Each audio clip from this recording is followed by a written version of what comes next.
खबर यूपी के जनपद फिरोजाबाद से है, जहां विकास भवन सभागार में आज नारी शक्ति बंधन सम्मेलन का भव्य आयोजन किया गया। कार्यक्रम में मुख्य अतिथि के रूप में उपस्थित उत्तर प्रदेश राज्य महिला आयोग की अध्यक्ष बबीता चौहान ने दीप प्रज्वलित कर कार्यक्रम का किया शुभारंभ। इसी दौरान बड़ी संख्या में आशा, आंगनबाड़ी और अध्यापिकाओं ने प्रतिभाग किया। अपने संबोधन में उन्होंने केंद्र और राज्य सरकार द्वारा महिलाओं के उत्थान के लिए चलाई जा रही योजना का सुधारों और विस्तार में प्रकाश डाला। क्या कुछ कहना था बबीता चौहान का, आप स्वयं सुनिए हमारे संवाददाता की इस खास रिपोर्ट में कि क्या कुछ कहा उन्होंने।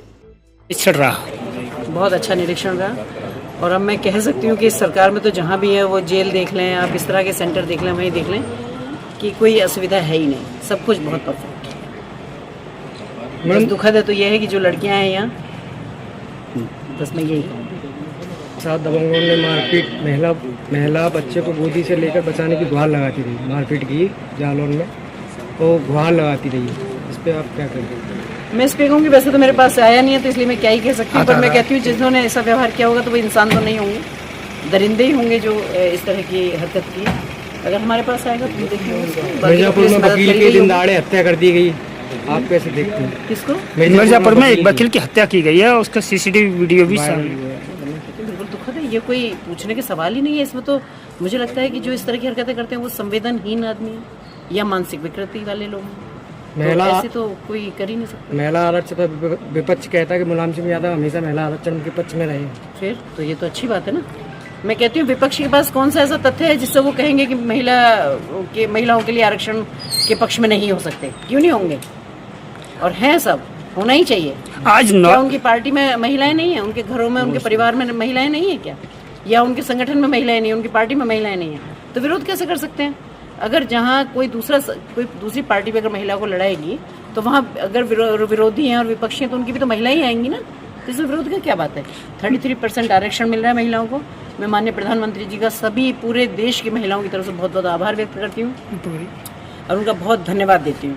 और वो भी इसलिए क्योंकि देश की आधी आबादी है और वो चाहते हैं कि देश की आधी आबादी को, कि अगर देश को विकसित भारत बनाना है तो निश्चित रूप से आधी आबादी को उससे जोड़ना हो। मैडम, ये नोएडा में फैक्ट्री में जो महिलाएं मजदूर थी उन्होंने आंदोलन किया है, पथराव किया है, उनको 8 घंटे की जगह 12 घंटे काम लिया यार, इसको मामले को क्या कहना है? देखिए, ये सब विषय मेरे पास नहीं आए, अगर आएंगे तो मैं जरूर उनको निपटाऊंगा। सब जानते हैं ये नारी शक्ति बंधन अधिनियम लागू होने वाला है और जिसके लिए मैं कहूंगी कि जो एक गोल्डन अपॉर्चुनिटी है वो महिलाओं को मिलने वाली है। अभी जो 16, 17, 18 में जो संसद का सत्र बुलाया है माननीय प्रधानमंत्री जी ने, तो सबसे पहले तो मैं आधी आबादी की तरफ से पूरे जितनी भी हमारी महिलाएं हैं सबकी तरफ से मैं माननीय प्रधानमंत्री जी का बहुत बहुत हृदय से आभार व्यक्त करती हूँ कि जो आज हमारे लिए सबके लिए ये एक गौरवमय क्षण जो ये आ रहा है, इसमें माननीय प्रधानमंत्री जी की बहुत बड़ी भूमिका है। माननीय प्रधानमंत्री जी श्री नरेंद्र मोदी जी एवं एनडीए सरकार द्वारा लाया गया नारी शक्ति बंधन अधिनियम 2023 भारत के लोकतंत्र की यात्रा का एक ऐतिहासिक मील का पत्थर है, क्योंकि 2023 में उन्होंने शुरुआत की थी। संसद और विधानसभा में महिलाओं के लिए 33% आरक्षण सुनिश्चित करने वाला यह संवैधानिक संशोधन केवल एक कानून नहीं बल्कि देश की करोड़ों माताएं, बहनों को और बेटियों को सम्मान का राष्ट्रीय संकल्प है। महिलाओं की बढ़ती भागीदारी नीति निर्माण की दिशा अधिक संवेदनशील और समावेशी बनेगी। नारी शक्ति सिर्फ एक नारा नहीं बल्कि भारत में सबसे बड़ी ताकत है। नारी शक्ति बंधन अधिनियम 2023 भारत के लोकतांत्रिक इतिहास के ऐतिहासिक निर्णय है। यह कानून महिलाओं की भागीदारी और निर्णयकर्ता को बनाने की दिशा में काम का कदम है। भारत की महिलाएं वोटिंग करने में पुरुषों से बहुत ज्यादा आगे होती हैं और बाकी अगर जो भी निर्णायक चीजें होती हैं प्रतिनिधित्व अभी सिंपल, लेकिन जैसे अगर हम देखेंगे जिला पंचायत में अगर देखा जाए पंचायतों में अभी भी भागीदारी बहुत अच्छी है, लेकिन ये अभी प्रतिनिधित्व अभी संतुलित नहीं है। इस अंतर को खत्म करने के लिए, क्योंकि संसद और विधानसभा में अभी इतनी महिलाएं नहीं करने के लिए कानून आवश्यक है।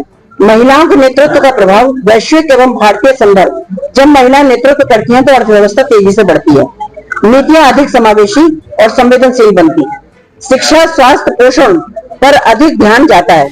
शोध बताते हैं कि जेंडर गैप कम होने पर वैश्विक अर्थव्यवस्था में $7 ट्रिलियन तक की वृद्धि संभव है।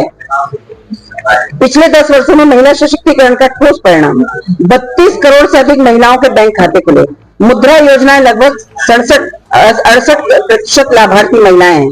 10 करोड़ महिलाएं स्वयं सहायता समूहों से जुड़ी हैं। पीएमवाईसी में बड़ी संख्या में महिलाओं को घर मिले हैं और एसटीएमई में लगभग 43% महिलाओं की भागीदारी है। सरकारी योजनाओं का सीधा प्रभाव जो महिलाओं के लिए उज्ज्वला योजना 10 करोड़ से भी अधिक महिलाओं के पास है। जल जीवन मिशन में 14 करोड़ से अधिक घरों में पानी जा चुका है। स्वच्छ भारत मिशन में गरिमा और स्वास्थ्य में सुधार, मातृत्व अवकाश 26 सप्ताह का और कार्यस्थल पर सुरक्षा, मातृ मृत्युओं की दर में भी लगातार कमी होती देखी जा रही है। राजनीति में महिलाओं की बढ़ती भूमिका, आज महिलाएं वोटिंग में पुरुषों से बहुत आगे हैं। कई चुनावों में महिलाएं मतदान प्रतिशत पुरुषों से अधिक है। में 46% महिलाओं का प्रतिनिधित्व 14.5 लाख महिलाएं कर रही हैं, लेकिन संसद विधानसभा में यह अनुपात अभी भी कम है। यह अंतर यह कानून खत्म करेगा। नारी शक्ति वंदन अधिनियम प्रमुख लाभ, लोकसभा और विधानसभा में 33% आरक्षण, नीति निर्माण अधिक संवेदनशील और जन केंद्रित होगा। महिलाओं को लाभार्थी से नीति निर्माता बनाया जाएगा। पंचायती राज का अनुभव बताता है कि महिला नेतृत्व में पानी, स्वास्थ्य, शिक्षा और ज्यादा काम होगा। जवाबदेही मजबूत होगी। जमीनी स्तर पर काम होंगे। जमीनी स्तर पर हम बहुत बड़े बड़े बदलाव भी होंगे। यही मॉडल और संसद और विधानसभाओं में भी देखा जाएगा। विकसित भारत 2047 का सपना महिला नेतृत्व के बिना अधूरा है। यह कानून सिर्फ आरक्षण नहीं, सिस्टम सुधार है। यह सामाजिक न्याय, समान अवसर और सशक्त लोकतंत्र का प्रतीक है। जब नारी सशक्त होती है तो समाज सशक्त होता है और जब समाज सशक्त होता है तो राष्ट्र सशक्त होता है। नारी शक्ति वंदन अधिनियम भारत के उज्जवल, समावेशी, सशक्त भविष्य की आधारशिला है। मैं कहना चाहूंगी कि क्योंकि जब माननीय प्रधानमंत्री जी 2047 में भारत को आत्मनिर्भर भारत का सपना जो देखे हैं, तो उनका भी मानना है और सबका मानना है कि अगर महिला देश की आधी आबादी है तो उनको आरक्षण में क्यों नहीं उनको रखा जाए, उनके लिए भी आधी चीजें क्यों नहीं होनी चाहिए। इसी के लिए मैं सभी महिलाओं की तरफ से, सभी बहनों की तरफ से माननीय प्रधानमंत्री जी का आभार व्यक्त करती हूँ कि जो 33% का आरक्षण लोकसभा और विधानसभा में लागू करने के लिए।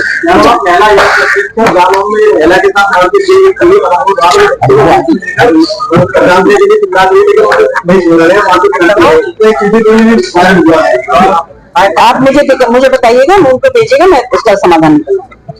महिला